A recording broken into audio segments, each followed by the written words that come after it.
할렐루야, 수요 메시지에 나오신 여러분들을 주님의 이름으로 사랑하고 축복합니다. 오늘 이 시간에도 우리 같이 하나님의 말씀을 함께 나누면서 우리 귀한 은혜 받으시고 또 삶에 하나님의 말씀으로 살아가기를 결단하시는 우리 모든 성도 여러분들 되었으면 좋겠습니다. 먼저 알리는 말씀은 7월 첫 주부터 수요 예배와 금요 기도회가 다시 시작됩니다. 소극장에서 진행되니까요, 또 함께 나와 하나님의 은혜를 또 사모하시는 우리 모든 성도 여러분들 되었으면 좋겠습니다. 잠깐 기도하고 함께 말씀 나누겠습니다. 하나님 감사합니다. 오늘도 우리에게 귀한 마음과 은혜 주셔서 또 하나님의 말씀을 듣기를 사모하는 자리에 모일 수 있도록 인도하시니 주님 감사합니다. 비록 우리가 함께 모여 예배하지 못하고 비대면으로 온라인으로 예배하고 있지만 하나님 이 모든 상황 가운데서도 하나님께서 은혜를 더하여 주시고 성령께서 모든 것 가운데 주장하셔서 귀하신 하나님의 역사하심이 우리 순복음 새송환교회 안에 일어날 수 있도록 주님 축복하여 주시옵소서. 오늘 또한 말씀 듣는 각 처소에서 말씀을 듣는 우리 모든 성도들 주님 기억하여 주시고 말씀 가운데 다시 한번 하나님의 역사하심이 일어나게 하시며 말씀을 듣는 우리 모든 자들에게는 하나님의 놀라우신 은혜가 풍성하게 내려지는 귀한 이 시간이 되어질 수 있도록 주님 축복하여 주시옵소서. 모든 걸 주님께 감사드리고 살아계시는 예수님의 이름으로 기도드렸습니다. 아멘. 오늘 함께 은혜 받으실 말씀은 열왕기상 1장 5절에서 10절입니다. 오늘 시간이 열왕기상 1장 5절에서 10절 말씀 가지고요, 올바른 길로 가는 인생이란 제목으로 잠시 말씀 나누겠습니다. 여러분, 한동안 역사를 소재로 한 드라마나 영화 또 뮤지컬들이 흥행했던 적이 있고 유행했던 적이 있습니다. 그 이유를 우리가 잘 살펴보면 사람의 그 악한 마음들, 본성들을 주제로 한 소위 말하는 막장 드라마가 너무나도 팽배하게 많이 만들어졌었습니다. 그런데 이런 막장 드라마가 너무나도 많이 쏟아지다 보니까 이러한 상황에 사람들이 지쳐 있었고 너무나도 피곤한 나머지 그런 비현실적인 것들이 마음에 와닿지 않았다는 것이죠. 그런 것보다 이제는 좀 더 현실적이고 또 다양한 이야기와 교훈이 담겨져 있는 오히려 역사를 주제로 한 것들에 많은 사람들이 관심이 가기 시작했고, 그래서 그런 것들이 드라마나 영화, 또 뮤지컬로 많이 만들어지게 되었다는 것이죠. 저도 개인적으로 역사에 참으로 많이 관심을 가지고 있습니다. 왜냐하면 역사라는 것은 우리에게 너무나도 중요한 부분들을 던져주고 있고요, 또 우리에게 메시지를 준다는 것이죠. 역사는 그래서 우리가 앞으로 살아가야 될 어떤 지표가 되기도 하고요, 또 교훈을 담고 있기 때문에 그 역사를 통해서 우리가 더욱더 나아갈 수 있는 방향과 목적들을 설정할 수 있게 되기 때문에 그렇습니다. 이러한 역사의 증거들이나 교훈들이 많은 것들로 또 역사서가 있고 전 세계적으로 많은 역사서들이 또 있을 것입니다. 그런데 그 중에서도 가장 대표적으로 뽑을 수 있는 역사서다라고 할 수 있으면 그것은 바로 성경이다라고 말할 수 있습니다.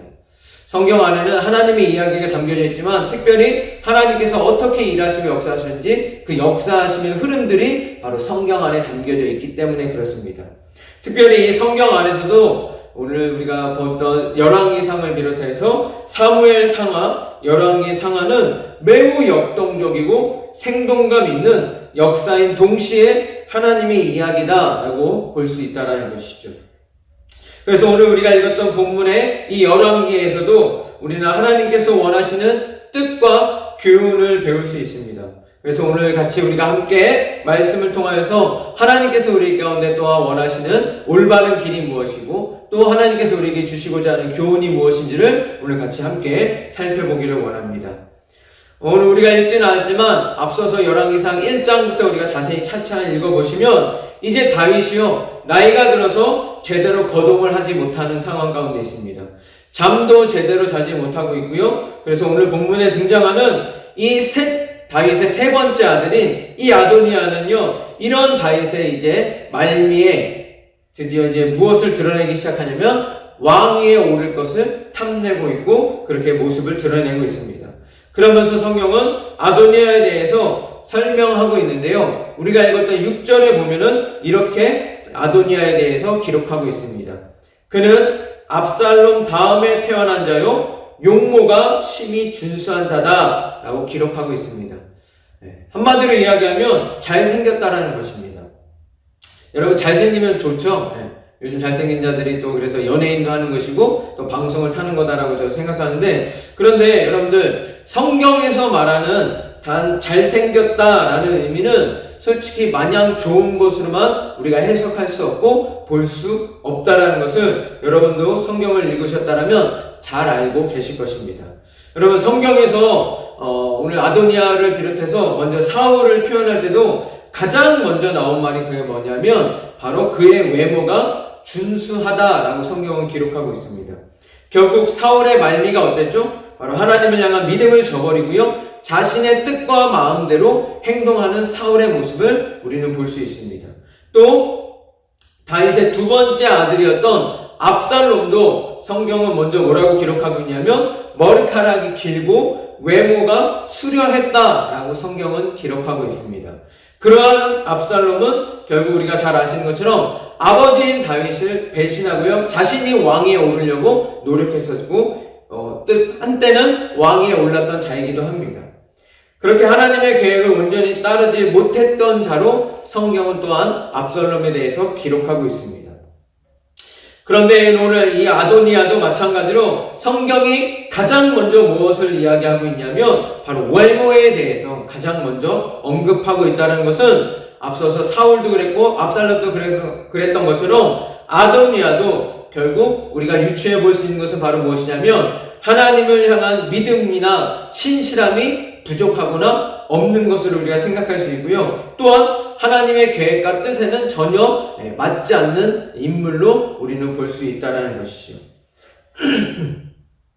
여러분 오늘 아도니아는 이렇게 하나님의 뜻과 계획대로 살아가지 않고 하나님께서 원하시는 올바른 길의 인생을 살지 않은 인물로 우리가 유추해 볼 수 있습니다.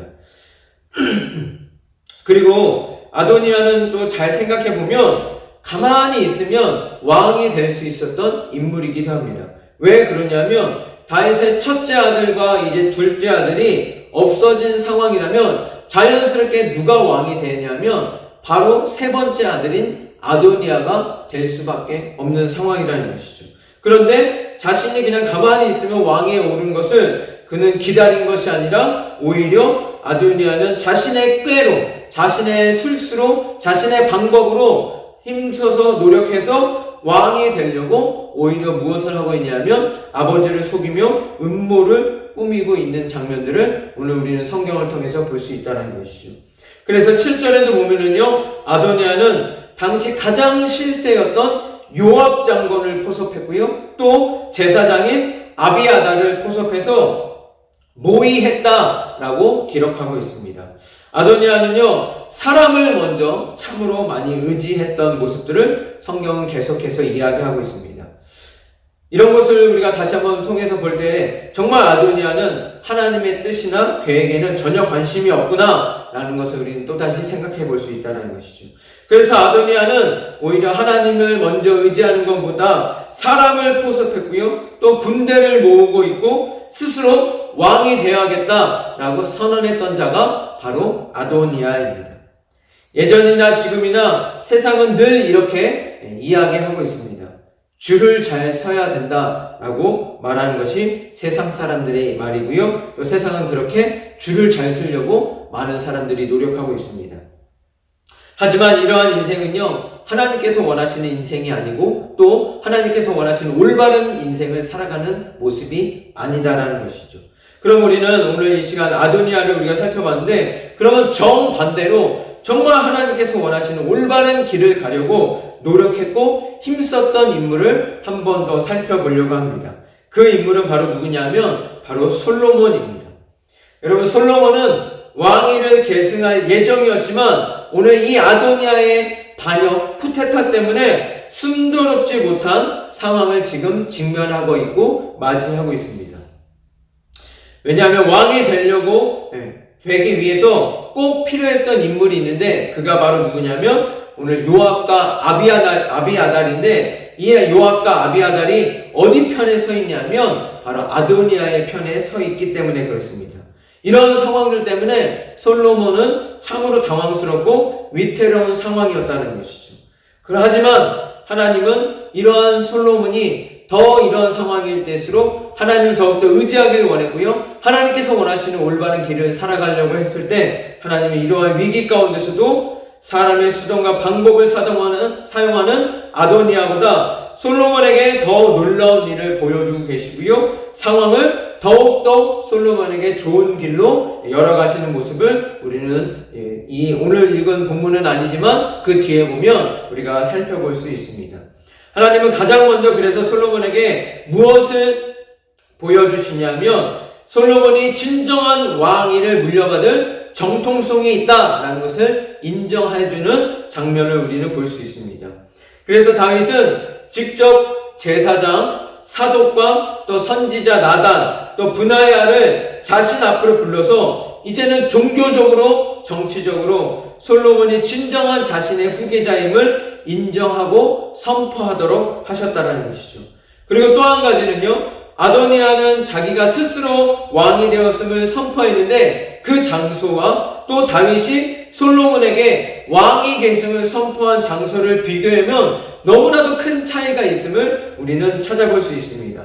먼저 아도니아는 자신이 왕임을 선언한 곳이 어디냐면 양이나 가축을 잡는 곳이었습니다. 아무래도 사람을 많이 의지했던 아도니아가 사람을 많이 또 포섭하고 관심이 많았기 때문에 어디에서 자신이 왕임을 선포했냐면 시당통과 같이 사람이 많이 모여드는 그곳에서 자신이 왕이다라는 것을 선언하는 것과는 반면에 솔로몬은 아도니아하고 차원이 다릅니다. 솔로몬의 왕위 계승이 선포되어진 것은 바로 어디냐면 하나님의 임재가 있는 바로 성막 안에서 그러한 일들이 일어났다는 것이죠. 오늘날로 말해보자면 바로 하나님의 교회에서 이런 왕위 계승과 선포가 이루어지고 있음을 우리는 열왕기상 1장 39절에 보면 살펴볼 수 있습니다. 오늘 우리가 본문을 읽지는 않지만 제가 열왕기상 1장 39절을 읽어보겠습니다. 제사장 사독이 성막 가운데에서 기름 담은 뿔을 가져다가 솔로몬에게 기름을 부으니 이에 뿔 나팔을 불고 모든 백성이 솔로몬 왕은 만세수를 하옵소서 하니라 라고 기록하고 있습니다. 여러분, 인간의 생각으로 먼저 사람을 포섭한 아도니아가 먼저 왕위에 올랐고 또 성공할 것처럼 보여졌습니다. 하지만 하나님은 이 모든 상황들을 뒤엎으셨다는 것이죠. 오히려 이러한 위기를 통해서 솔로몬이 더욱더 빠르게 왕위에 오를 수 있도록 하나님은 모든 상황들을 이루어 가셨습니다. 결국 솔로몬이 왕이 되었다는 소식을 들은 아도니아하고 아도니아 주변에 있던 모든 사람들은 너무나도 깜짝 놀라서 각자 자기의 길로 가게 되었다라고 오늘 열왕기상 1장 마지막에 보면 그렇게 기록하고 있습니다. 즉 사람을 의지하고요 하나님의 올바른 길을 걷지 않았던 사람들의 최후는요 결국 각기 흩어지는 것밖에 될 수 없다라는 것입니다. 왜냐하면요 그들에게는 정확한 명분도 없고요 또 하나님께서 원하시는 계획이 있지 않기 때문에 그렇습니다. 여러분, 말씀을 정리하겠습니다. 사랑하는 여러분, 요즘 코로나의 시대를 살아가는 것이 정말 너무나도 힘들고 어렵습니다. 특별히 오늘 요즘 살아가고 있는 이 시대에 교회를 다닌다라고 하고 또 예수를 믿는다라고 이야기하면 더욱더 핍박받는 시대가 지금 요즘의 시대입니다. 이러한 상황에 우리가 하나님께서 원하시는 올바른 길을 따라가는 것이 결코 쉽지만은 않다라는 것이죠. 그래서 내가 세상에서 요구하는 대로 살지 못하고 또 하나님을 믿기 때문에 세상의 길로 가지 않는 것들 때문에 때로는 내가 초조해지기도 하고 두려워지기도 하고 또 조급해하는 상황이 내 상황 가운데 올 때도 있습니다. 그러나 교회 여러분, 이럴 때일수록 더 두려워하지 마시고 조급해할 필요가 없다는 것이죠. 왜냐하면 하나님은 저와 여러분들의 참된 아버지가 되어주시고요 또한 오늘 솔로몬과 같이 반드시 약속을 지키시는 분이라는 사실을 기억하셨으면 좋겠습니다. 오히려 오늘 우리가 아도니아와 솔로몬을 비교해 봤던 것처럼 하나님은 모든 상황을 역전하셔서 오히려 더 좋은 길로 저와 여러분들의 삶 가운데 인도하시는 분이 우리 하나님이라는 사실을 기억하셨으면 좋겠습니다. 너무나도 힘들고 어려운 상황에서도 하나님을 믿고 따라가는 것이 솔직히 쉽지만은 않지만 더욱더 하나님께서 원하시는 올바른 길로 살아가려고 노력하시는 우리 순복음 새소망교회 교회 여러분들이 되었으면 좋겠습니다. 이렇게 하나님을 향한 믿음의 끈을 놓지 마시고요. 남은 한 주간도 승리하시고 또 주일날 뵐 수 있는 우리 모든 성도 여러분들 되었으면 좋겠습니다. 날마다 승리하시고 하나님의 은혜로 살아가시는 교회 여러분들 되실 수 있기를 다시 한번 주님의 이름으로 간절히 축복합니다. 기도하시겠습니다. 하나님 감사합니다. 이 코로나의 시대를 살아가고 있는 우리의 모습이 세상의 기준과 방법대로 살아가지 않는 내 모습을 바라볼 때 때로는 너무나도 두렵고 초조하고 때로는 뒤처지지 않는 것인가 하는 불안함도 있습니다. 하지만 하나님, 오늘 아도니아와 솔로몬을 비교해서 정말 하나님께서 원하시는 올바른 길을 살아갔던 솔로몬에게 놀라운 역사하심과 왕위의 올바른 계승을 이루어 갔던 것 같이 우리도 하나님의 자녀답게 하나님께서 우리의 아버지 되어주시고 무엇보다도 하나님께서 약속하신 것은 반드시 지키시는 그 하나님임을 우리가 믿고 순종함으로 나아갈 수 있는 우리 모든 성도 여러분들 될 수 있도록 주님 역사하여 주시옵소서. 그래서 이렇게 힘들고 어려운 상황일수록 더욱더 하나님께서 원하시는 올바른 길을 향해 믿음의 끈을 놓지 않고 살아갈 수 있는 우리 모든 교우들이 되어질 수 있도록 주님 축복하시고 역사하여 주시옵소서. 남은 한 주간도 반드시 하나님과 승리하기를 간절히 소망하며 살아계시는 예수님의 이름으로 기도드렸습니다. 아멘. 이제는 우리를 죽기까지 사랑하신 놀라우신 예수 그리스도의 은혜와 그 독생자를 아낌없이 내어주신 그 크신 하나님의 사랑하심과 성령님의 위로교통 역사하심이 이제는 세상의 길로 나아가는 것이 아니라 하나님께서 원하시는 올바른 길로 살아가기로 결정한 당신의 귀한 자녀들 머리머리 위에 순복음 새소망 교회 위에 또한 하나님께서 세우신 선교지 위에 이제로부터 영원토록 함께 하시기를 간절히 축원하옵나이다. 아멘.